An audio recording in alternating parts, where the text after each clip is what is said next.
one of the things that's powerful and interesting and helpful about this tool is that you can use it just for yourself with your own work, the things that you're learning, new habits you're implementing in your life, whatever the case may be. You can use this as an individual skill, or you can use it in a group setting. So first, I kind of want to outline the ways in which sketchnoting can have a positive impact on you as an individual. And the first positive impact, kind of my favorite, and it might even be a little bit of a overarching, so it's kind of the thing that leads to all the other things, and that's a fully engaged brain. Right? In the process of sketchnoting, you're tapping into both all of the verbal processing powers of your brain, but also the visual processing powers. I also believe that sketchnoting supports clearer thinking. This way of working with ideas, when you can see your ideas mapped out in some sort of a visual way, I think it's easier to recognize gaps in your knowledge, easier to recognize connections or maybe false assumptions that you've made. You can see your thoughts much better compared to just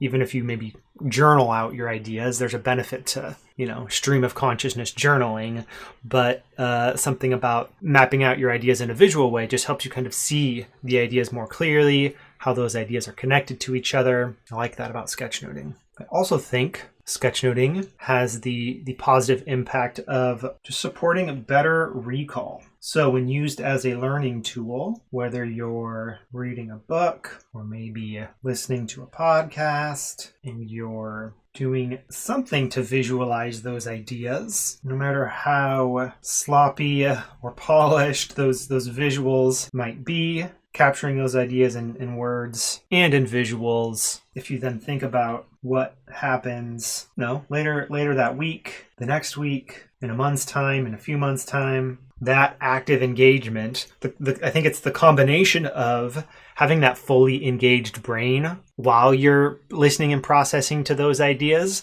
and creating this visual artifact just makes it more likely that those ideas are going to stick. So in some cases, you'll be able to still picture your sketch note days later. In other times, it will just take a quick look.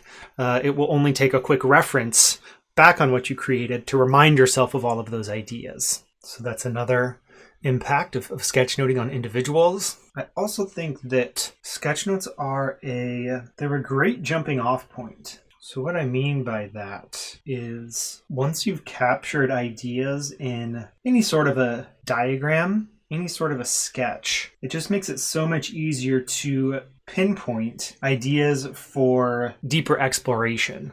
You can point to this thing here and say, I want to go deeper into this topic, or I want to see what happens when you merge these two things together.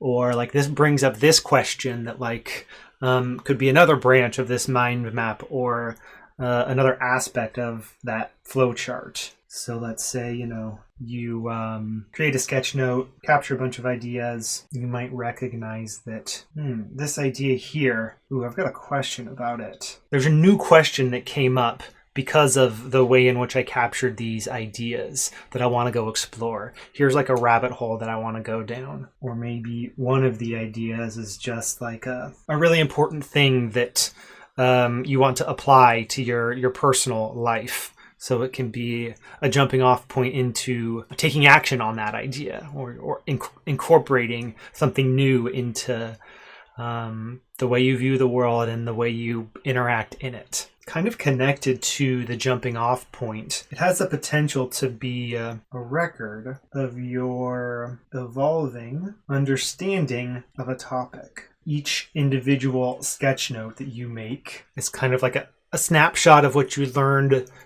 maybe from this one source material or from one experience that you had. But then in a future sketch note, you might address similar topics that maybe add some nuance to it or cause you to think differently. It adds kind of a piece to the puzzle that you addressed or that you maybe started creating in the first sketch note. So this general record of your learning, I think, is kind of a positive impact. Even just the different ways that you can think about a given topic. At first, maybe it's a mind map structure that you feel makes the most sense.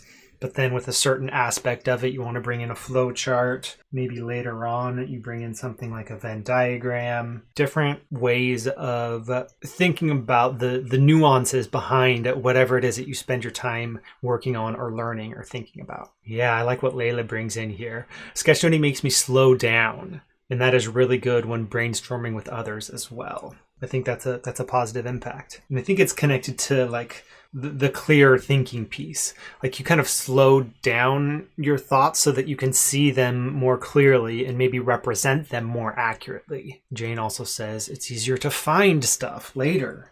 So it's kind of like, you might have all these different ideas and notes that you're looking at, something that you're looking for, but there's like a specific thing that you want to find. I think it's easier to kind of zero in on that thing. Yeah, because different notes stand out visually in different ways. Yes, I love that. I think what Jane mentions too is also an argument to like change up and experiment with different types of layout of your notes.